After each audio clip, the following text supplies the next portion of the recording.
Morning everyone, may the grace and peace of our Lord Jesus be with you. Nawa po ang bawat isa sa atin ay nasa mabuting kalusugan. Bagamat ang panahon natin ay paiba-iba, patuloy natin ingatan yung ating pangatawan. At nagpapasalamat din po ako kay Pastora Susan sa pagbibigay niya ng platform upang ako po ay magamit ng Panginoon sa pagpapahayag ng kanyang salita. So we will continue to study yung The Power Spirit-Filled Life.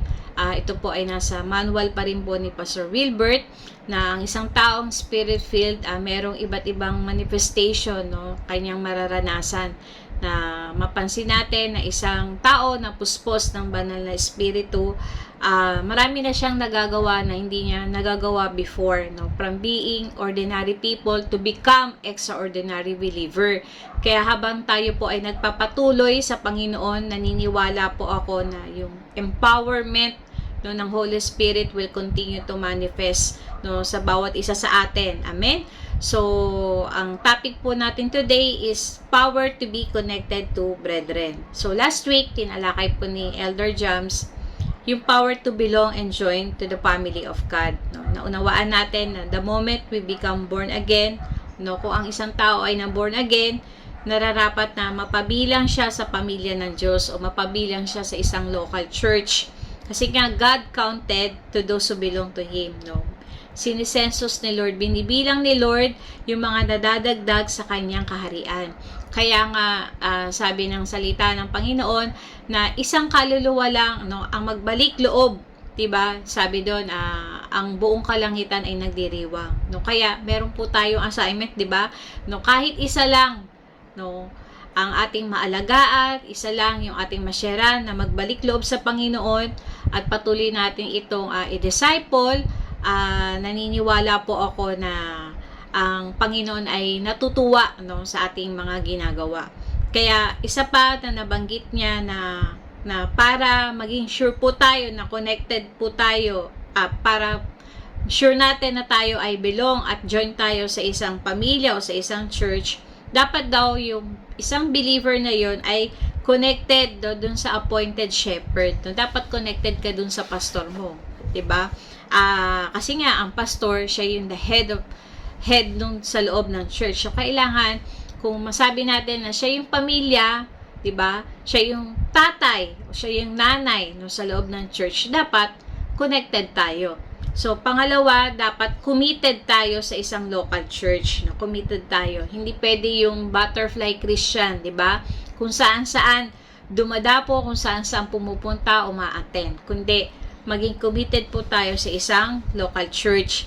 Pangalawa, every saved person should participate in carrying the burden of the house. Yan.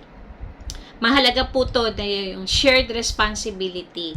Hindi isang tao lang yung gumagawa, or kumikilos, 'di ba? So everyone inside the family or inside the church dapat may ginagawa unless na baby, 'di ba? Kahit naman in our biological family, no. Yung mga baby lang 'yan, ang wala pang ginagawa sa loob ng bahay, 'di ba?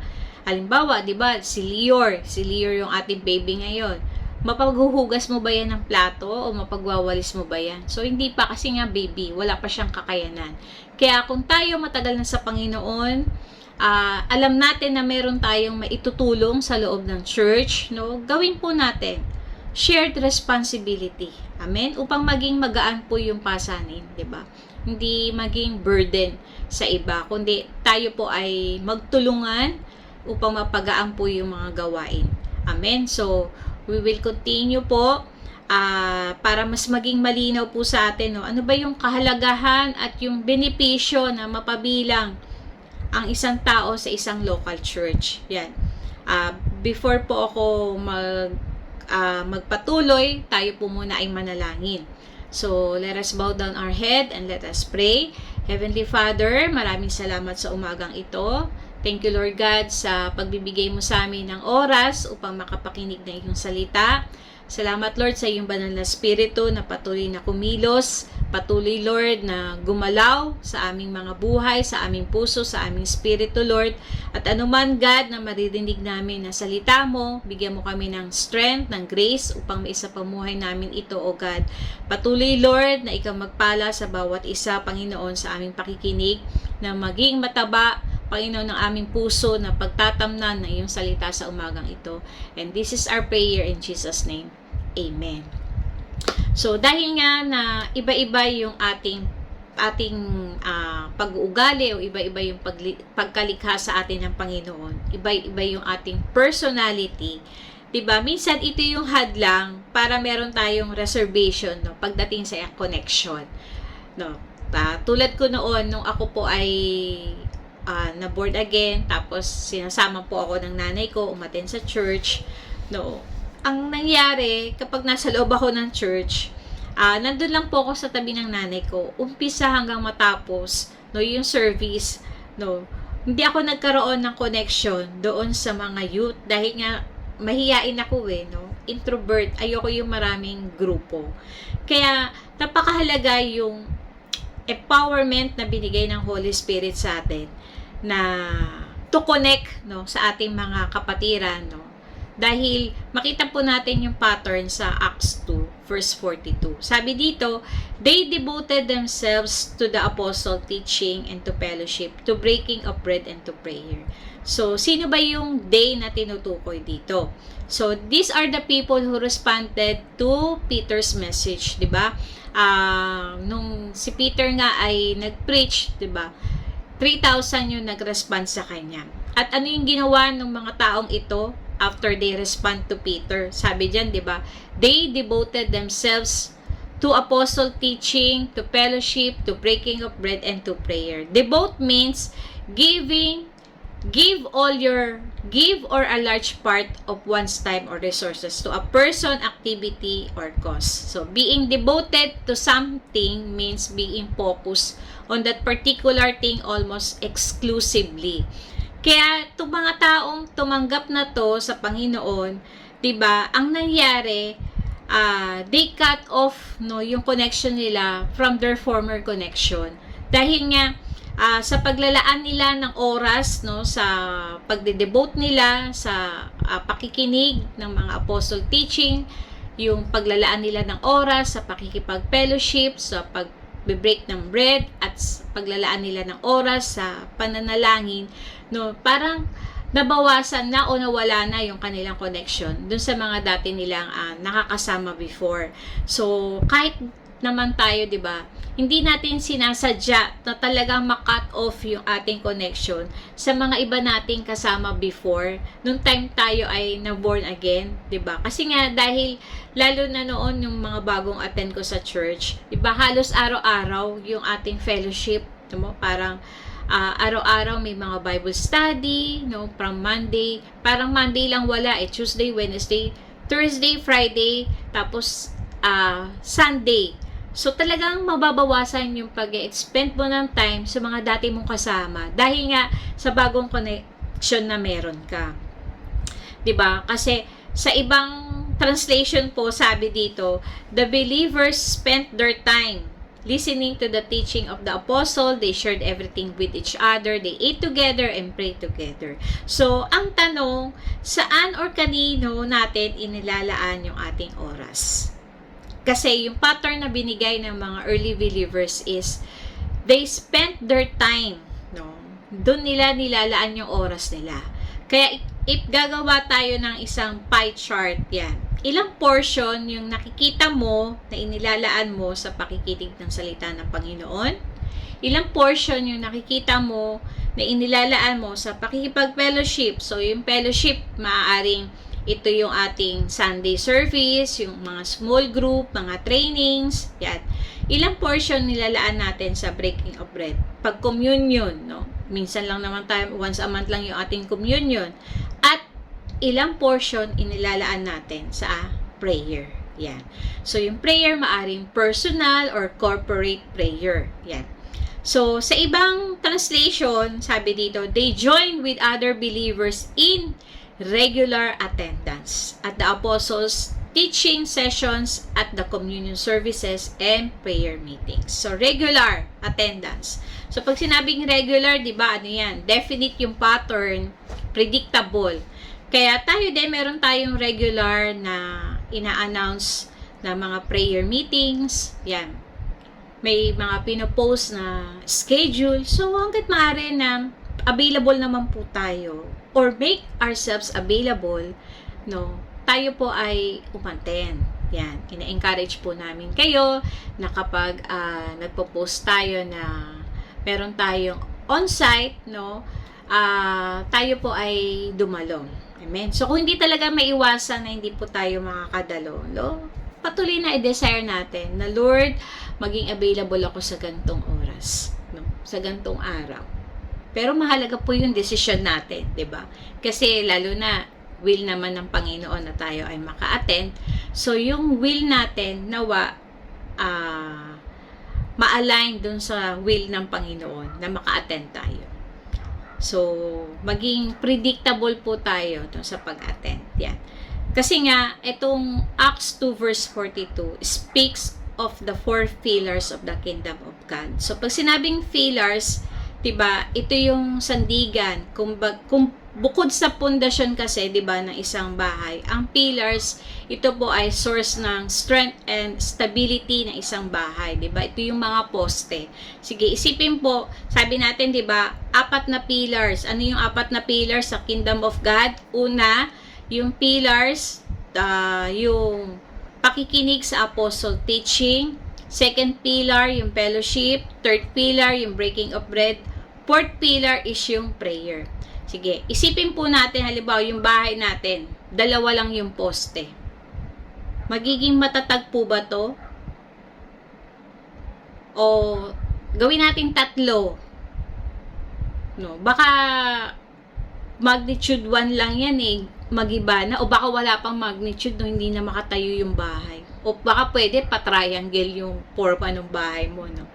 Pero makita natin na kung patuloy natin i-observe, no, itong 4 na pillar na to, ito yung magbibigay sa atin ng strength, no? Magiging malakas po tayo. Ito po yung magbibigay sa atin ng stability, no? Yung katatagan, di ba? Lalo na sa panahon natin ngayon, no, napakaraming iba't ibang pagsubok tayong pinagdadaanan. Kung hindi po tayo magiging matatag, di ba? Madali tayong mawawala, no, sa ating relationship sa Panginoon. Kaya, pero dito po tayo magpo-focus today. Yung sa second pillar, which is fellowship. Yan. Sabi dito sa Acts 2 verse 46, every day they continued to meet together in the temple courts. They broke bread in their homes and ate together with glad and sincere hearts. No. Sa Living Translation po, sabi sa Living Bible, they worship together regularly at the temple. Each day, they meet in small groups in homes for communion and share their meals with great joy and thankfulness. So, gaano kadalas silang mag-meet? Sabi dyan, every day. So, meron bang epekto yung frequency ng meeting together para magkaroon ng strong commitment o maging strongly connected maging strongly connected ka sa isang grupo o sa isang samahan? Diba meron? Kasi syempre, kung mas madalas kayo magiging magkasama, no, madali na mag-connect. Kaya sabi dito, the frequency of a meeting together reflects the state of a connection. Yan. So, ang tanong, are we strongly connected or loosely connected na? No, kaya makita natin talaga yung pattern ng early church, ng early believers, no, everyday na dinedevote nila yung kanilang sarili sa 4 pillars of the kingdom of God, no. Nakapokus talaga sila doon sa mga bagay na nagpapatibay sa kanila. Kaya ito, makita natin yung details, ano ba yung ginagawa sa fellowship, 'di ba? Sabi diyan, they worship, they met in small group, they share their meals with great joy and thankfulness. So, ito po yung basic components ng fellowship. Yan. So, merong food, no? So, parang mga Pilipino din, hindi nawawala sa pagtitipon, yung mga salo-salo. Yan. Bakit nga ba? Yan. Pansinin nyo na kapag merong kasamang kainan, no, sa mga fellowship, no, kasi mahaba po yung usapan. So, habang humahaba po yung mga pag-uusap, humahaba yung mga kwentuhan, di ba, nagkakaroon ka na ng pagkakataon na mag-open up. Yan. Kaya makita din natin, di ba, habang nasa hapagkainan yan sa lamesa, napapansin nyo ba, na laging merong natitirang pagkain? no? Kahit minsan gusto mo na nga kunin yun kasi medyo bitin pa, no? Pero sasabihin, hindi, busog na ako. Yan. Kasi ayaw natin kuhain yun, ayaw natin mawala yun, dahil kapag wala na, ibig sabihin nun, tapos na yung usapan. Yan. So, balikan po natin yung balikan natin yung basic na ginagawa sa fellowship. Sabi dyan, they worship. Yan. So, during our fellowship, ano ba yung ginagawa natin? Nakakapag-worship po ba tayo? Yan. O nadidistract tayo kasi nasa garahe, kung saan-saan napupunta yung attention natin. Yan. Sumasali ba tayo sa mga small group? No? Salamat din po, no, every time na meron po tayong announcement na to bring food to share, kayo po ay tumutugon. So lalo na last week, 'di ba, na meron para tayong na-isharon. Yan. So itong mga basic components po ng fellowship, nakikita ko po na ino-observe naman po natin. Sabi dito, a person who claims to be a Christian without a strong commitment to a local church and does not have a regular fellowship with the brethren will live a dried up Christianity, living a religious life. So, sooner or later, no, mawawala din po sa fellowship kapag po wala po tayong strong commitment sa isang local church, kung wala po tayong regular na fellowship. So, bakit po?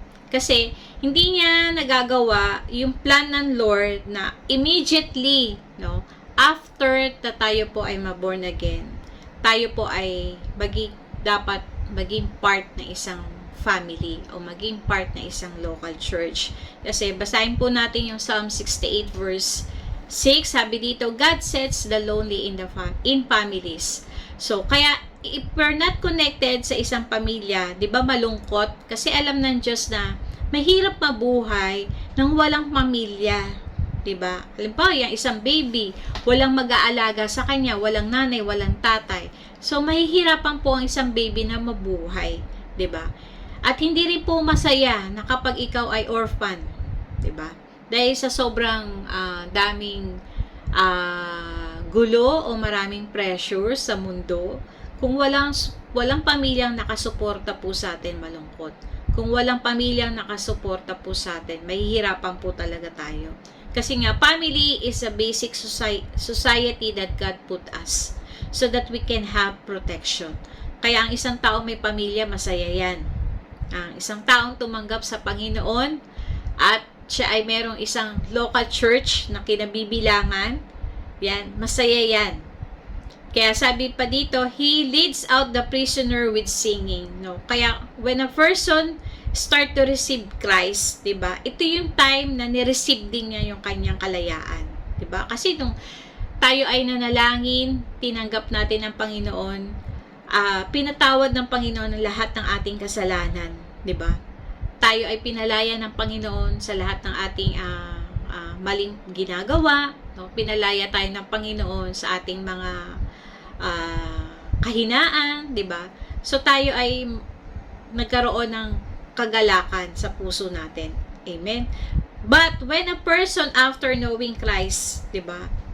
Nakilala niya na ang Panginoon, pero hindi pa rin niya makita yung importance ng pagiging isang connected sa isang local church. Sabi diyan, ang taong ito patuloy na mabubuhay na parang isang prisoner. Sabi again, no, dinesign ni Lord na ang isang taong tumanggap sa Kanya ay maging part ng isang local church, maging connected sa brothers and sister in the house. Kasi sa sandaling maging ganito yung ating kalagayan, di ba? Talagang mararanasan natin yung kalayaan, mararanasan natin yung kagalakan na mayroong isang pamilya. Kaya God designed for a new believer to be part of a spiritual family so that he will be filled with happiness. Yan. So, masaya po ba tayo na maging part ng JFBC? Yan. Tanungin mo yung katabi mo o yung kasama mong nanonood ngayon. Masaya ka ba na part ka ng JFBC family? Or meron kang gusto na sana yun yung pamilya ko? Diba? Sabi pa dito, but the rebellious live in a sun-scorched land.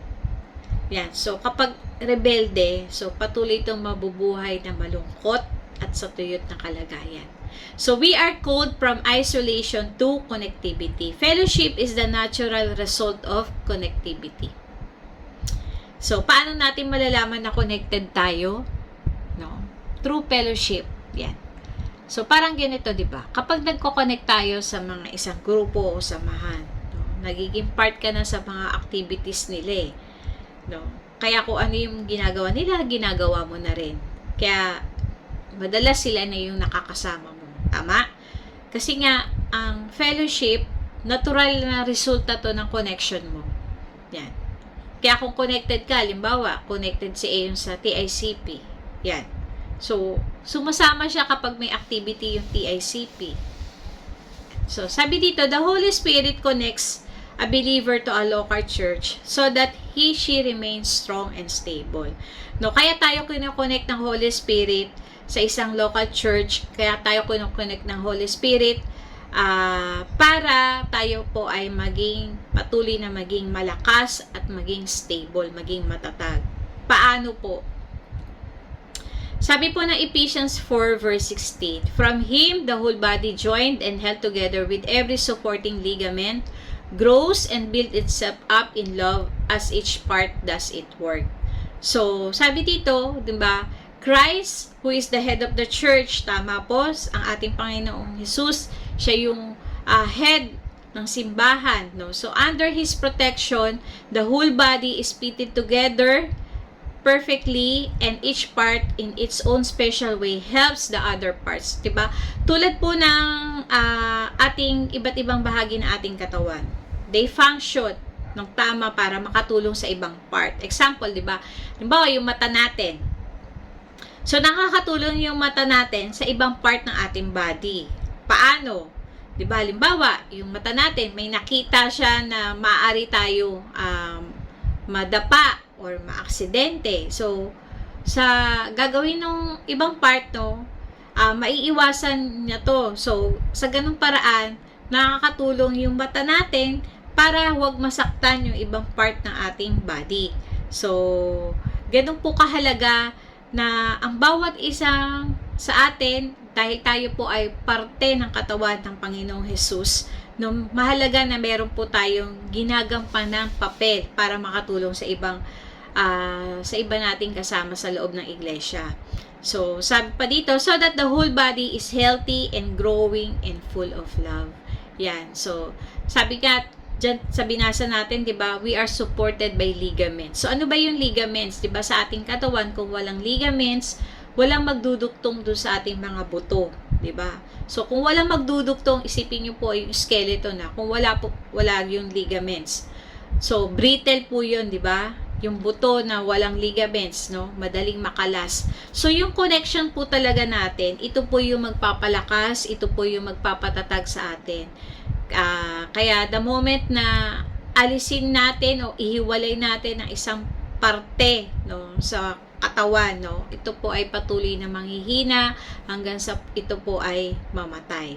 Kaya tandaan po natin na tayo po ay merong mahalagang gagampanan sa church. No? Tayo po ay mahalaga. Yan. Sabihin mo sa katabi mo, ikaw ay mahalaga sa church. Yan. Kasi nga, yung connection natin, doon natin malalaman di ba? Na kapag tayo ay connected, tayo ay nakikipag-fellowship, no? Nalalaman natin yung purpose natin. Ito pala yung kaya kong gawin. Yun. So, kaya napakahalaga po yung ating connection through fellowship. Yan. The process of connectivity in the body of Christ is fellowship. So, pag sinabing fellowship, ang Hebrew word po ng fellowship is koinonia. So, ang fellowship po is partnership, participation, and benefaction. No? Kapag kasama tayo sa fellowship, nagsisimula po to na tayo po ay nagiging kapartner na.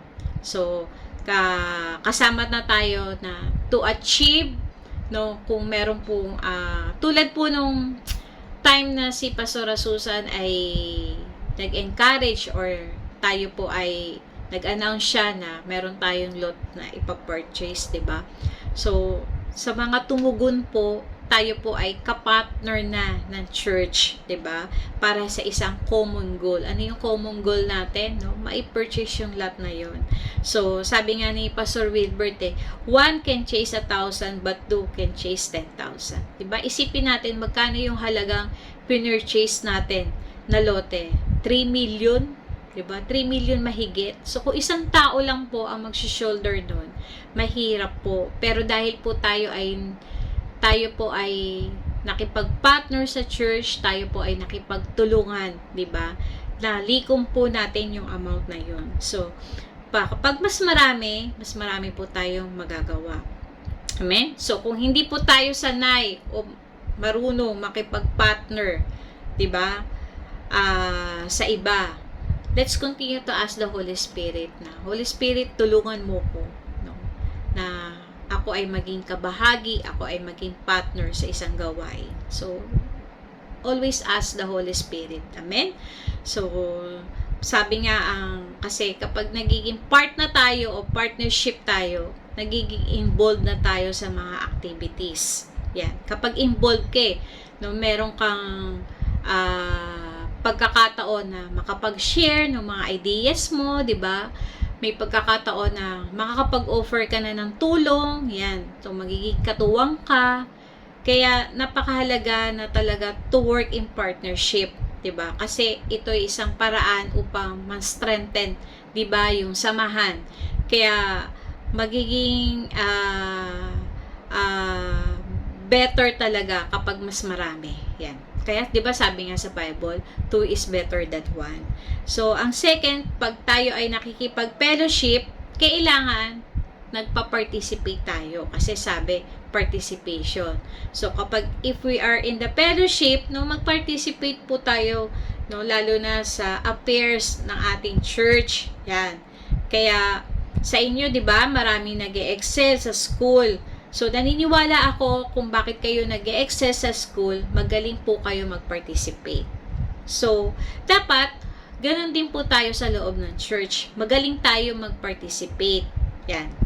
Sabi nga, ano ba yung ine-expect ni Pastora sa atin? Na kailangan natin mag-participate. Yan. Family altar.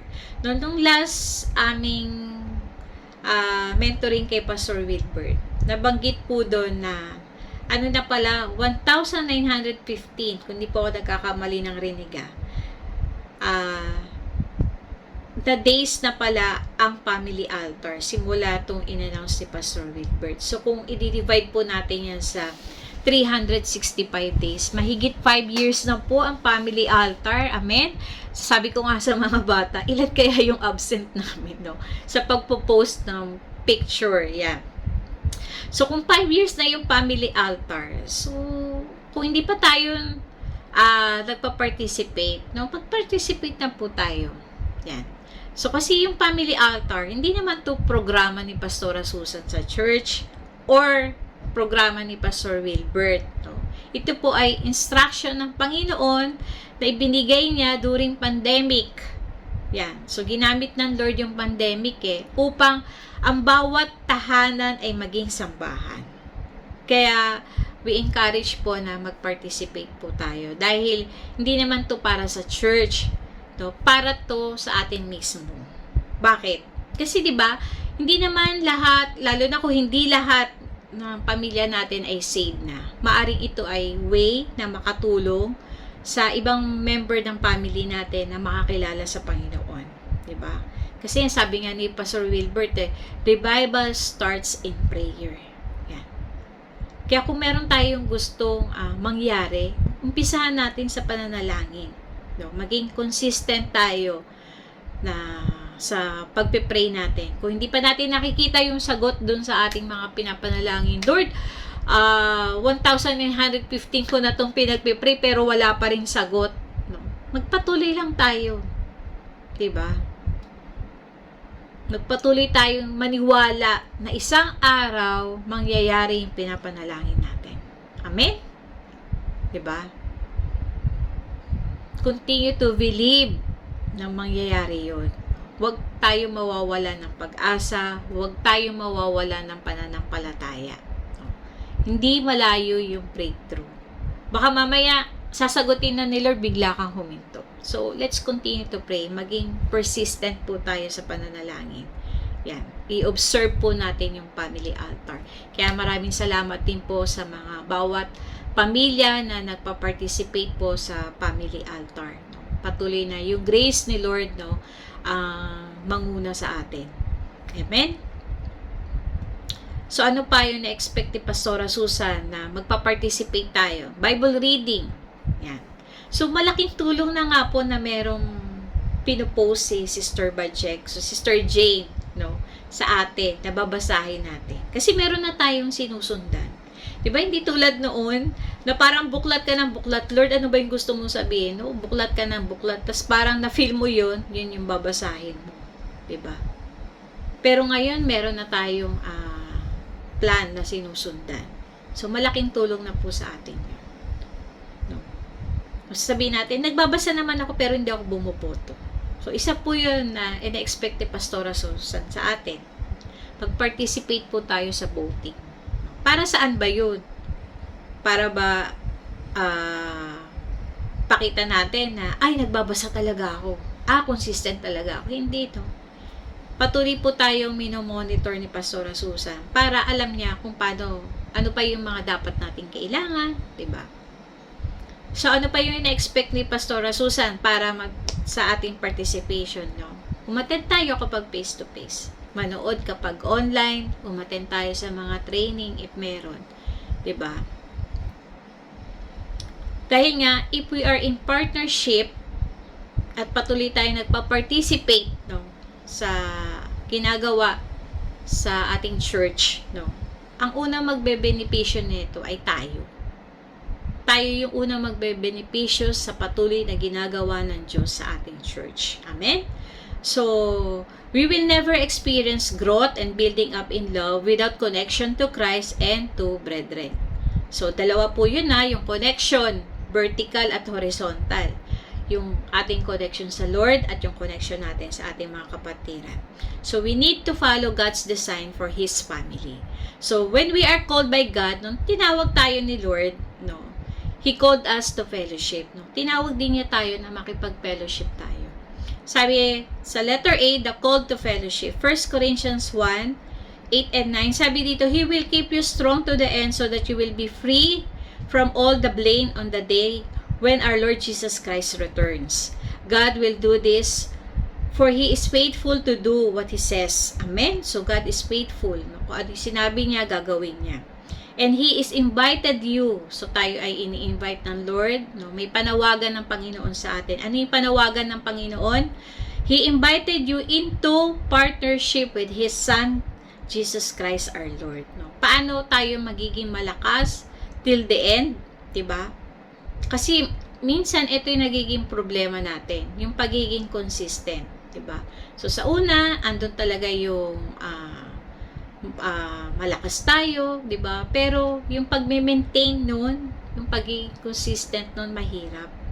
So kaya pinapaalalahanan tayo ng Panginoon upang maging consistent tayo, upang maging malakas tayo till the end, hanggang sa dumating siya, maging malakas tayo. Huwag tayong mawala sa relationship natin sa Panginoon. Ang kailangan is yung our partnership with His Son.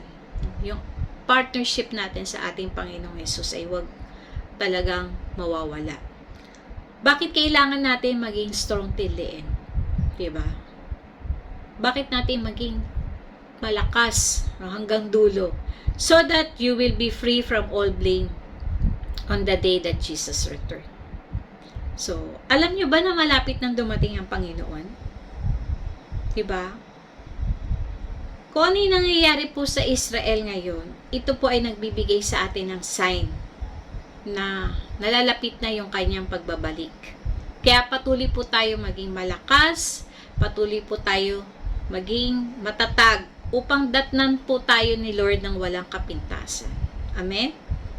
So first, our calling is to have fellowship with Christ because it will keep us strong. So, second, we are called to fellowship with those who belong to the household of God. Tayo po ay tinawag upang makipag-fellowship sa Panginoon at makipag-fellowship po sa ating kapatiran. So, sabi ng 2 Corinthians 6:14, sabi dito, warning against idolatry, do not be yoked together with unbelievers, for what do righteousness and wickedness have in common? Or what fellowship can light have with darkness? So, maraming believers na nananatiling mahina, madaling matisod, madaling mawala sa church, no? Dahil mas marami pa yung kaibigan nila na unbeliever. Mas madalas nilang makasama yung mga kapwa hindi nila kapananampalataya. So, hindi po masama na kasama po natin sila. Diba? Dahil sila nga yung ating mission eh. Ang malaking but kasi the moment na we still enjoying, no? Kapag mas nag-e-enjoy ka sa presence ng company nila kaysa sa company ng mga kapatid mo sa Panginoon, no? To the point na sinasacrifice na natin, nako-compromise na yung time natin na kasama natin yung mga ating brothers and sister in the church, diba? Nako-compromise na yung pag-attend mo, wala ka ng time to attend kasi mas nakapokus ka na sa time mo with them. So, hindi po natin nagagawa yung pagiging light and salt natin sa kanila. Kasi, sabi dyan, diba, yung yoke, yan po yung picture ng yoke. So, ginagamit po ang yoke, no, para yung dalawang hayop maging magkatuwang sa gagawin nila sa isang bagay.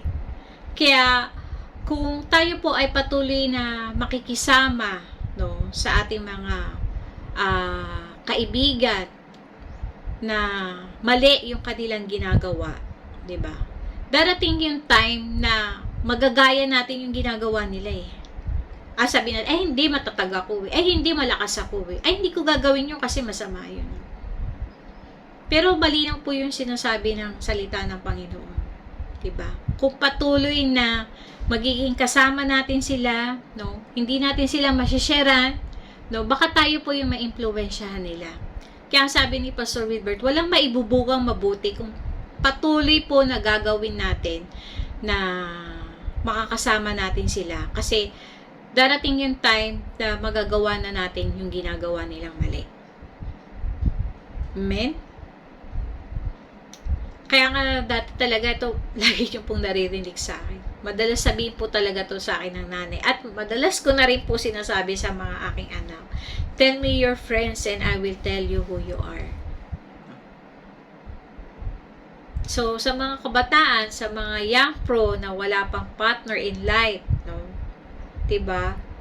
If ang magiging katuwang nyo po sa buhay o magiging asawa nyo, magiging partner in life, diba? Hindi nyo kapareho ng values, hindi nyo kapareho ng prinsipyo. At higit sa lahat, hindi nyo kapareho ng pananampalataya. Diba? Sa palagay nyo po ba, wala yung magiging problema kapag kayo ay mag-asawa na? Ay, hindi gagawin ko siyang born again. Yan, diba yung mga gayang ano natin eh. Hugot natin eh. Mga palusot natin, diba? So, sa tingin ko po, magkakaproblema po talaga. Kasi kapag asawa mo na yan, habang buhay na yung commitment mo. Kahit may ipasa pa yung batas, no, na magkaroon ng divorce sa Pilipinas, wag po ganun yung maging mindset natin na kapag mag-asawa tayo, pag hindi naman kami okay, magdi-divorce kami. Hindi. Diba? Kaya, ngayon pa lang po talagang ipanalangin nyo, hingin nyo sa Panginoon na yung mapipili nyo, no, kung ano yung kalooban ng Panginoon. Yan. Kasi hindi ko rin naman po sinasabi kung pareho kayo ng values, pareho kayo ng prinsipyo, pareho kayong may Diyos, wala kayong magiging problema. So, mali din po yung ganong kaisipan. No? Pareho po rin na dadaan po tayo sa mga pagsubok, sa maraming problema kapag mag-asawa na po. Pero, napakalaki po ng chance na ma-overcome nyo yun, na malalampasan nyo yun, yung mga problemang buhay, mag-asawa, dahil meron kayong same values, dahil same yung prinsipyo nyo, dahil pareho kayo ng pananampalataya, at higit sa lahat, iisa yung Diyos nyo. Kaya ma-overcome nyo po yun. Amen? So, sabi dito, that's why God has called you to have fellowship with Him and with brethren so that you will not find yourself imitating or doing what your ungodly friends do. Yan. Kaya tayo po ay tinawag talaga ng Panginoon na magkaroon ng fellowship sa Kanya, magkaroon ng fellowship sa ating mga kapatiran para wag na po natin gayahin or gawin yung mga ginagawa ng mga ungodly friends natin. Amen? Bakit nga ba? Kasi dahil meron po tayo mga benefits na makukuha if we are continue to be connected sa ating mga brothers and sisters. Yan. So, una, ang benefits po ng fellowship is knowing God continuously. Kapag tayo po ay nabubuhay with fellowship with God, patuloy po natin siya makikilala. Kasi sabi po ng Philippians 3 verse 10, I want to know Christ, yes, to know the power of His resurrection and participation in His suffering, becoming like Him in His death. Yan. So sabi sa Living Bible Translation, now I have given up everything else. I have found it to be the only way to really know Christ. Sabi ni Pablo, ang tanging paraan daw upang makilala natin ang Panginoon is giving up everything. To experience the mighty power that brought Him back to life and to find out what means to suffer and to die with Him. So, diba, ito yung process na para makilala natin si Lord talaga. To give up everything. Ang tanging paraan na makilala mo si Lord is i-give up mo lahat-lahat. Surrendering everything to God is the only way to really know Him. Ano ba yung mga gini-give up natin sa Panginoon? Diba? Isang paalala sa atin sa umagang ito na surrender. Bigay natin lahat. Diba? Yung barang dead to self every day, dead to your will, dead to your desire, diba? Kasi yung ating pakikipag-fellowship sa Lord everyday, patuloy niya tayong binabago, diba? Patuloy niya tayong tinatransform. Yan, hanggang dumating sa maging attitude na talaga natin is lagi natin unahin yung kalooban niya. Diba? Sa pagpa-participate natin sa ating mga Bible reading, sa pagpa-participate natin sa pagpo-post ng mga family altar, diba? Meron ka bang kini-keep up? Meron. Diba? It's time natin for other things. Diba? Kasi pinipili natin na makipag-fellowship sa Panginoon. So, the more time we spend fellowship with God, the more He reveals to us. The more He reveals Himself to us, the more we will know Him.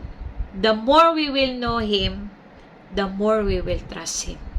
Amen? Nakita niyo yun? Yung proseso talaga na paano natin makikilala pa si Lord. Yung oras natin na habang talagang binibigay natin sa Kanya lahat, hindi lang oras lahat, everything, sabi nga natin kanina, diba? Give up everything. Makikilala natin siya. The more na nakikilala natin si Lord, the more na nagtatrust tayo, diba, sa Kanya. Yan. Kahit pangit yung mga nangyayari, kung kilala natin si Lord, Lord, alam ko na mabuti yung plano mo sa akin. Diba? Kaya hindi natin talaga makikilala si Lord kung wala tayong oras sa Kanya. So, sabi po ng 1 John 1:3, again I say, we are telling you about what we ourselves have actually seen and heard so that you may share the fellowship and the joy we have with the Father and with Christ and with Jesus Christ, His Son. So, through fellowship with one another, tayo po ay patuloy na nakaka-receive ng kanyang salita. 'Di ba?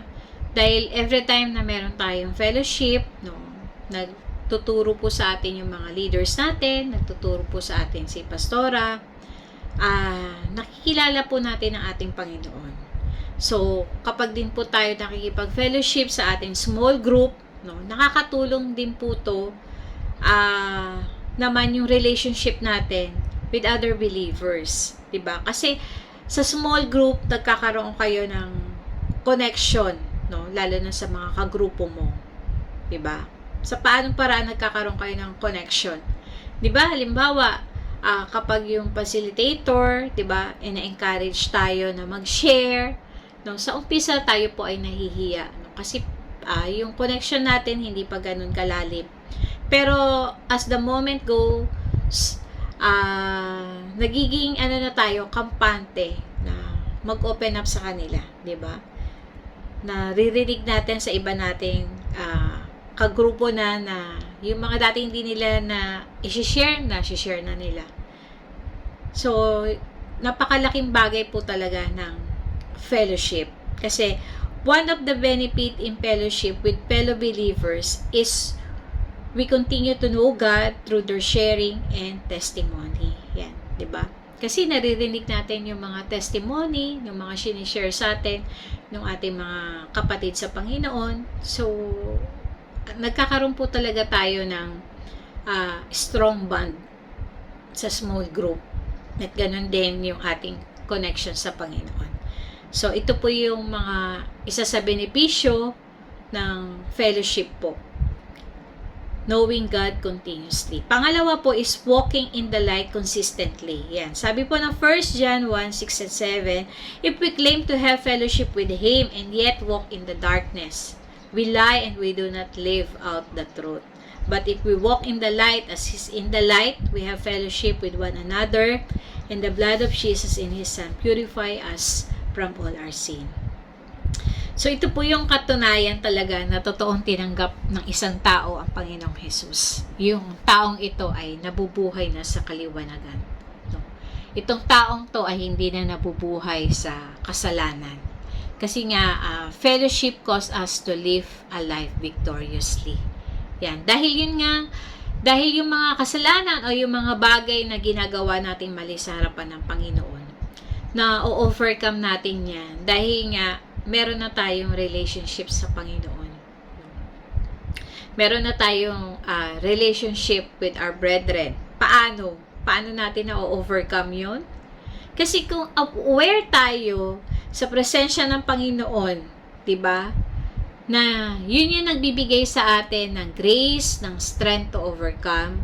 Dahil alam mo, pagkasama mo ang Panginoon, siya yung magiging ilaw mo.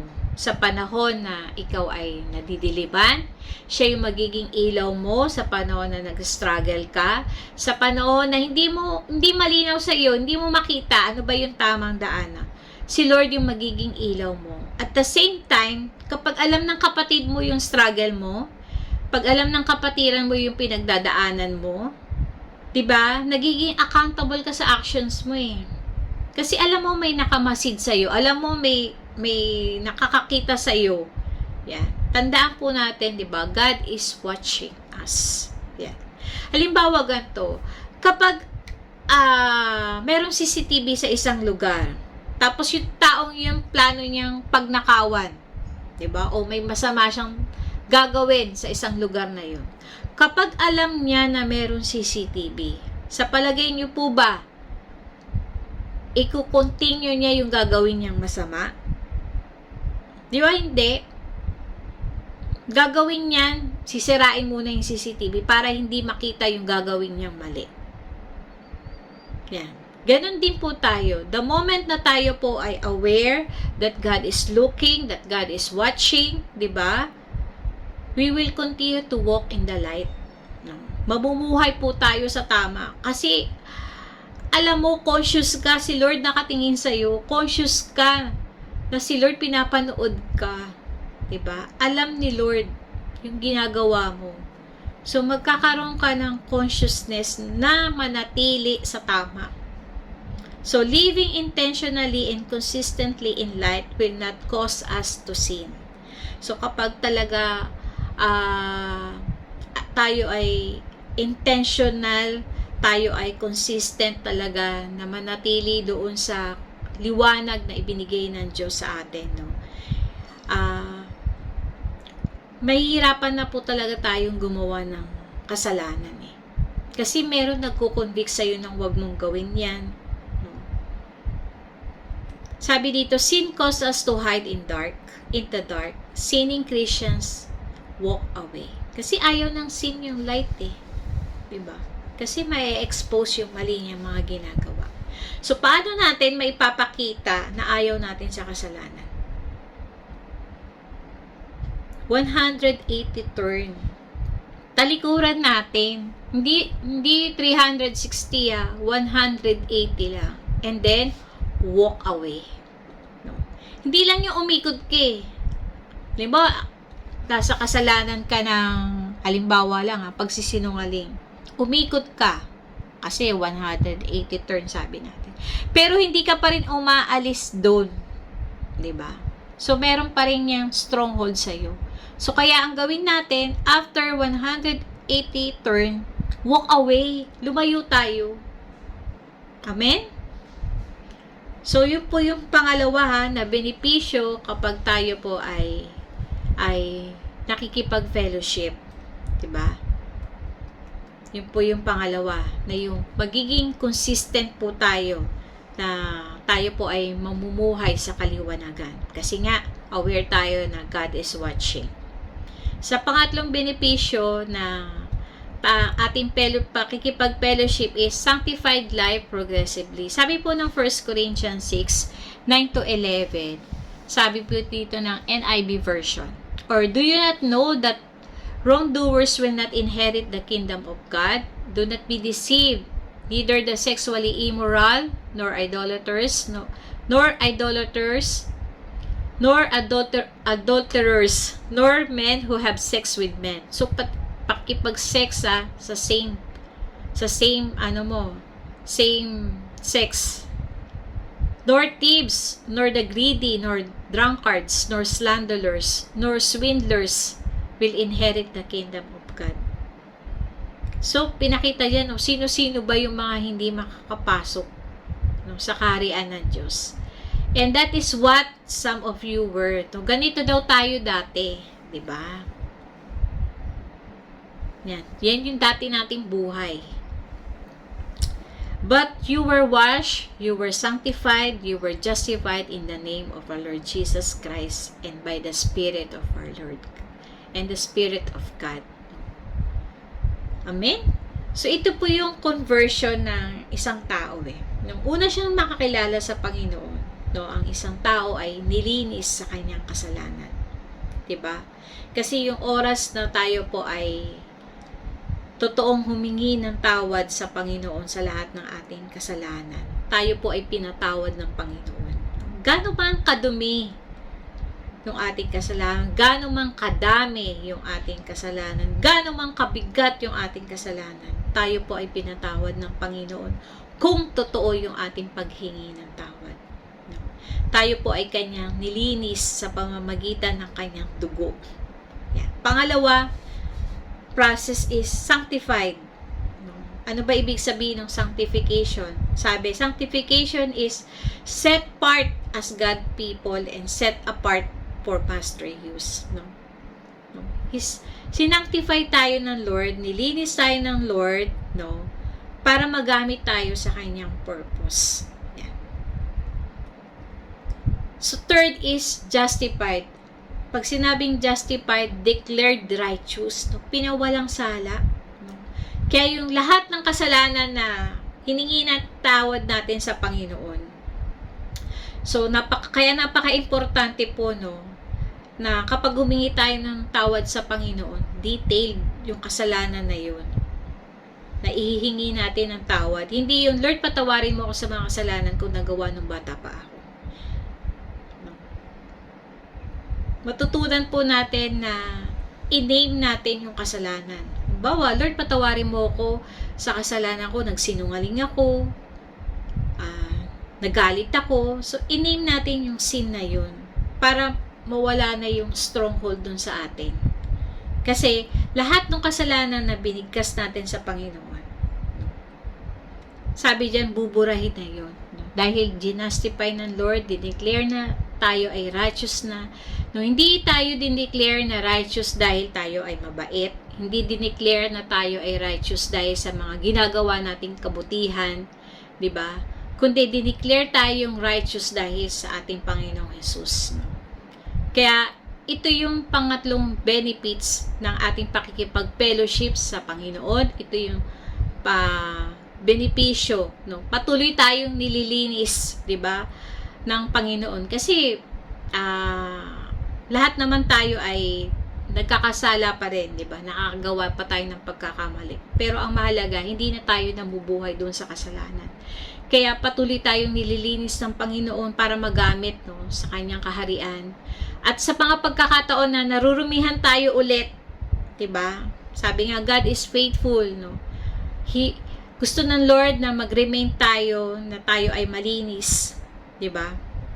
Kaya ayaw talaga ng Lord na mawawala tayo sa fellowship. 'Di ba? Sabi po ng John 17:19, and I concentrate myself to meet their need for growth in truth and holiness. 'Di ba? Sabi natin kanina, 'di ba, na si Jesus nga yung head of the church.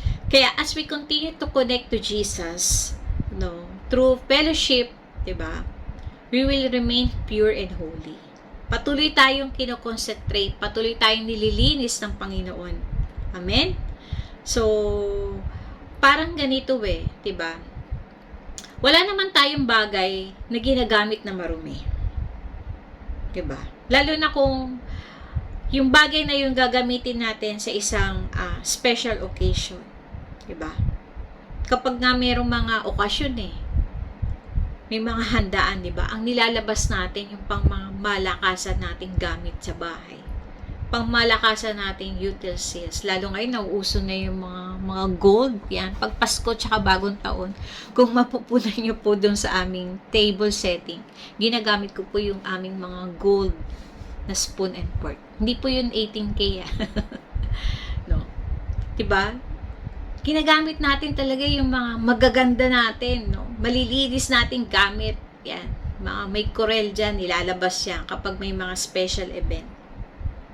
Kaya asahan talaga natin yung cleansing, yung pruning, yung uprooting ng Panginoon sa atin. Kasi gusto ng Lord na gamitin niya tayo 'di ba? Kaya progressive po yung pagsasanctify niya sa atin.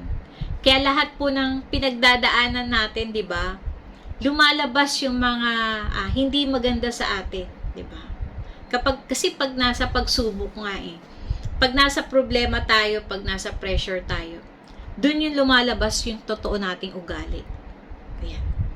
At habang lumalabas yung totoo nating ugali, at pinapakita ng Panginoon sa atin yun, 'di ba? Natututo tayo na humihingi ng tawad sa Panginoon.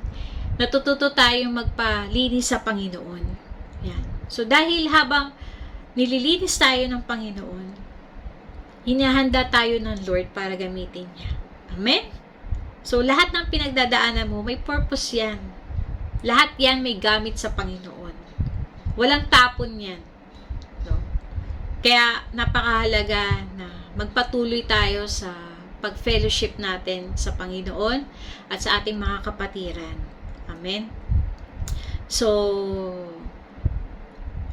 reviewin ko lang po yung benefits of being connected through fellowship, knowing God continuously. No? Sabi nga natin, para makilala natin si Lord, surrendering everything to the Lord is the only way to really know Him. So, yung ating pakikipag-fellowship everyday sa Lord, no? He changes, He transforms us. At pangalawa is walking in the light consistently. So, living intentionally and consistently in light will not cause us to sin. Kasi alam mo nga God is watching. May CCTV, 'di ba? So, dahil alam mo may CCTV, 'di ba, conscious ka kung anong gagawin. Pati nga siguro pagkain, pagsubo, no? Magiging conscious ka pag alam mo may CCTV. So, pangatlo, sanctified life progressively.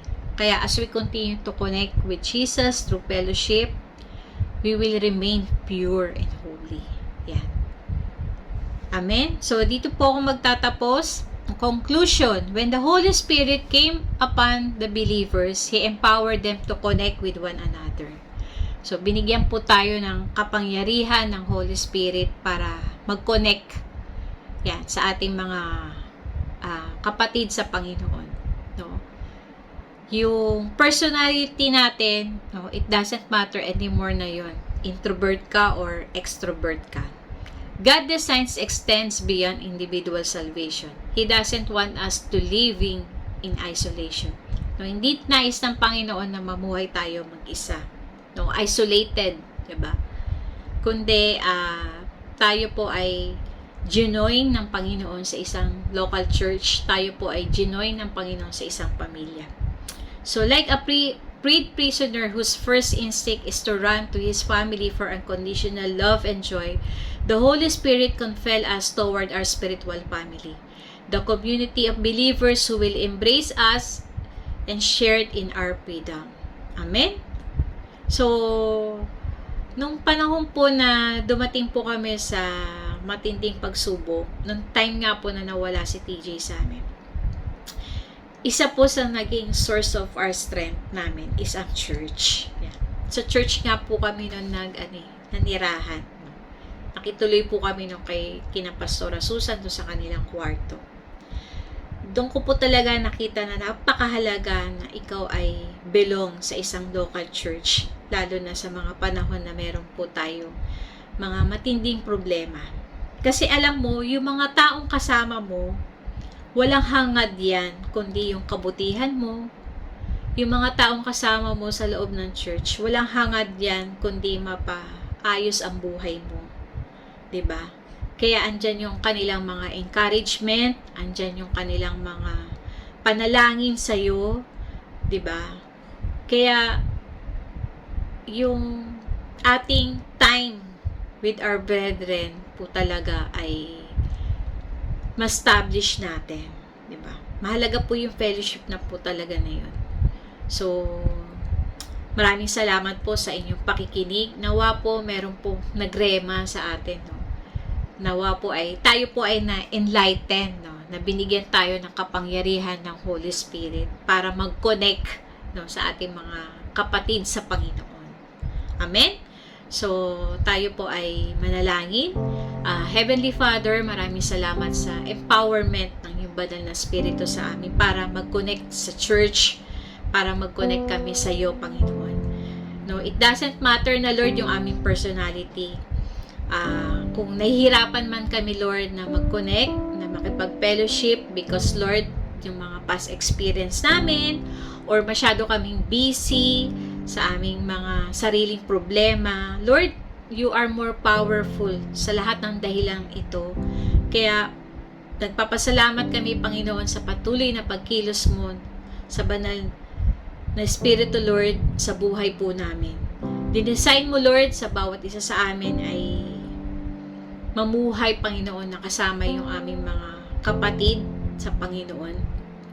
Upang, Lord, patuloy kami maging strong, patuloy kami maging stable, Panginoon. Thank you, Lord, na inilagay mo kami sa tamang church. Thank you, Lord, sa GFBC family na patuloy na kami ay tinutulungan sa lahat ng aming pinagdadaanan. Salamat, Lord, sa buhay ni Pastora Susan bilang aming pastor, Panginoon. Salamat sa grace na ibinigay mo sa kanya. At patuloy, God, na gamitin mo din ang church, Panginoon, para ma-nurture kami, para maging matured kami, Panginoon. Maraming salamat, Panginoon, sa buhay ng bawat isa, Lord. Tulungan mo kami na isa pamuhay, Lord, yung bawat salitang narinig namin sa umagang ito. Patuloy namin binabalik sa iyo, Panginoon, ang lahat ng kapurihan, lahat ng pasasalamat sa pangalan ni Jesus. Amen.